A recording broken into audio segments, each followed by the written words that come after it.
Late in 1937, the Army Air Corps prepared 6 flying fortresses for the famous Goodwill flight to South America. Special flying gear for 49 officers and men was inspected for the record-breaking mission. Finally, on February 17, 1938, engines were started and the B-17s began to rev up. Lieutenant Colonel Robert Olds signaled the planes to proceed individually over the route. In charge of the entire B-17 service test program, he devised this flight procedure for crew training.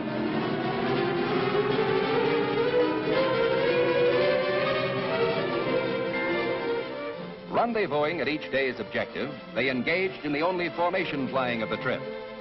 In this way, the navigational proficiency of the personnel was fully tested. After visiting Argentina, Chile, and Peru, the bombers returned to the United States and sat down at Langley Field, Virginia. The roster of the Goodwill pilots sounds like a roll call of America's World War II air leaders, because among them were Caleb V. Haynes, Harold L. George, and Curtis E. LeMay.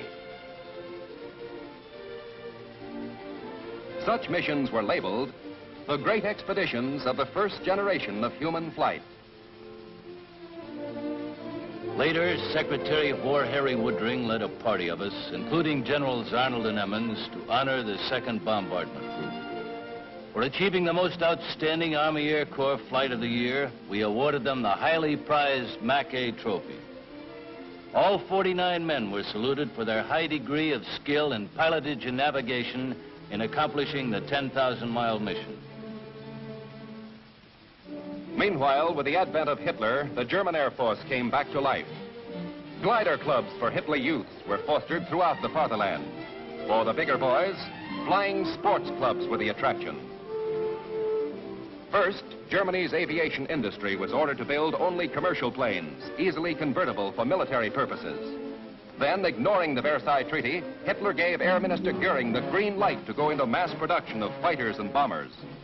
America, the cradle of aviation, soon was outmanned and outplaned. We didn't seem to know that it took 1 year to train a pilot and 5 years to design and build a plane.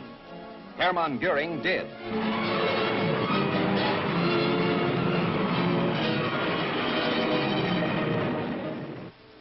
Hitler now had a powerful political weapon, and waxing Nazi aggressive ambition put it to use.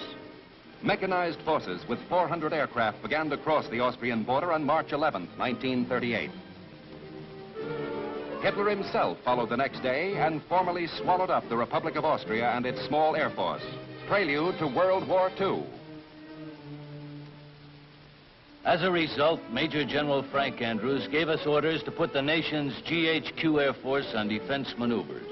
In May 1938, the GHQ maneuvers utilized 3,000 officers and men, 217 military planes, and 19 temporary air bases for a tactical exercise to defend the northeastern section of the U.S.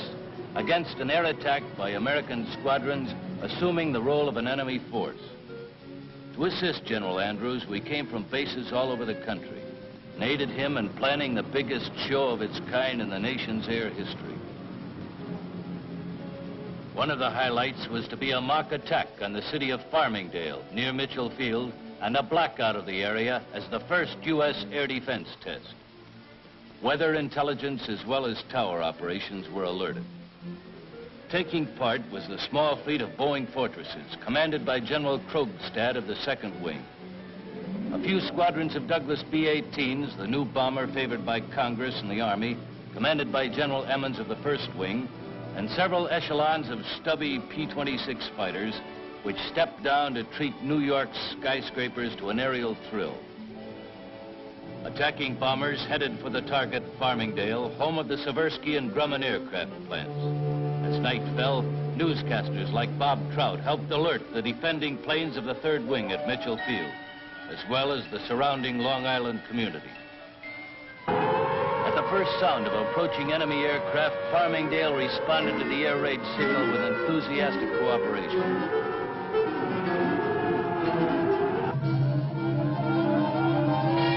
The moment one plane was spotted, the detector picked up an entire squadron.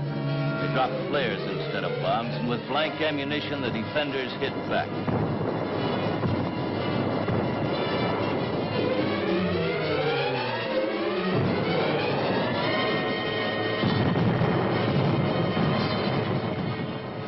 most realistic air exercises ever held were declared a brilliant success by the defending commander, General Martin, who lost the Battle of Farmingdale. September 29, 1938, Hap Arnold became Chief of the Army Air Corps. With Andrews, he briefed General Marshall on the air facts of life. On the day following Arnold's appointment, the Munich Agreement was signed. Without firing a shot or dropping a bomb, Hitler's military machine had won for him a great victory. But Prime Minister Neville Chamberlain thought he had achieved peace. Peace in our time. The very next day, 500 German aircraft assisted in the invasion of the Sudetenland. By appeasement, Hitler had conquered Czechoslovakia.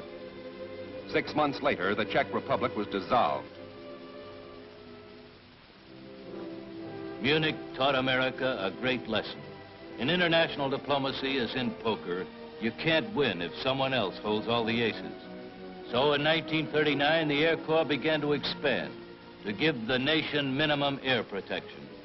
And young Americans came to Texas to learn how to walk in the flight boots of air heroes like Thomas Selfridge, Eddie Rickenbacker, and Billy Mitchell. Thus, the training to build a manpower pool of reserve pilots began. Cadet requirements were rigid and the course was tough.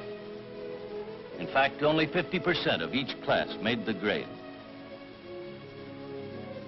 Within a few hours after his arrival, Mr. Cadet drew his uniforms, including white gloves, and was given a room, army blankets, and a rifle, which he learned to care for like a baby.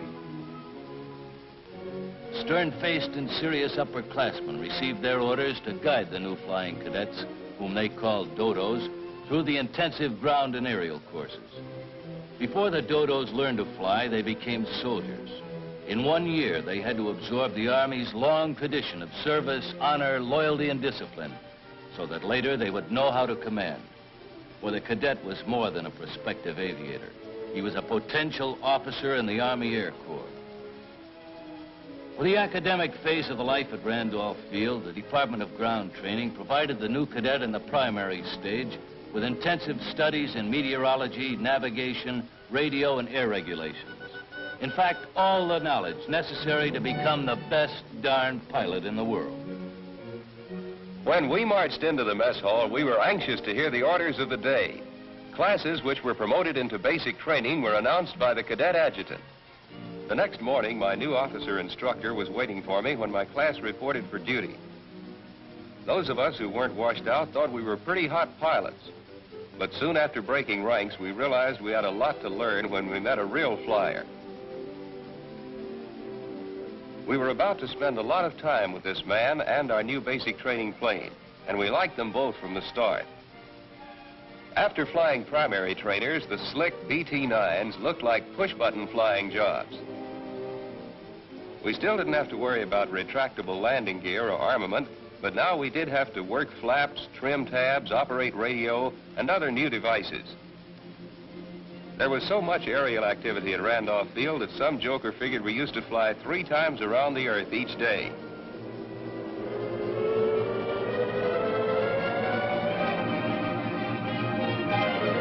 Flying formations and cross-country, we covered more square miles than there are in the state of Texas. Although we had more instruments to watch, more complicated equipment to handle, flying was no longer a chore. It was fun, sport, excitement. And with every flight and every landing, the feeling grew. We talked and ate and slept flying. They say it costs thousands of dollars to train a pilot. Frankly, we should have paid the Army for the chance. Instead, we got $75 a month and the opportunity of a lifetime. After counting our pay, we got ready for weekend leaves. Life at Randolph wasn't all work. I'll never forget the big times in San Antonio where we rushed cadet widows, the name we gave to the local girls. For the spiritual and moral side of the student's character, the City of Wings had one of the most beautiful chapels in the Army. And to build his body, there were more than enough sports to choose from.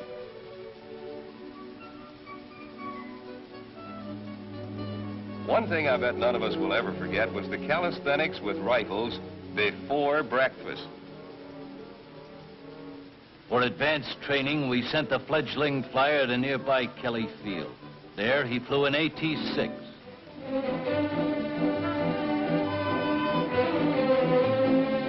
Although the 1939 aviator was America's #1 idol, no longer was he a one-man show.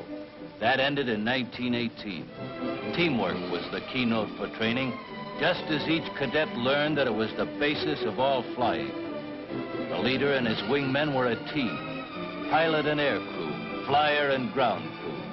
Because in this business, every man's life was always in the hands of a team. The Germans had their secret weapons. We had some ourselves. But the most valuable weapon in our entire arsenal was the self-reliant, resourceful American soldier. Accordingly, our cadets have always received more actual flying hours than any other nation.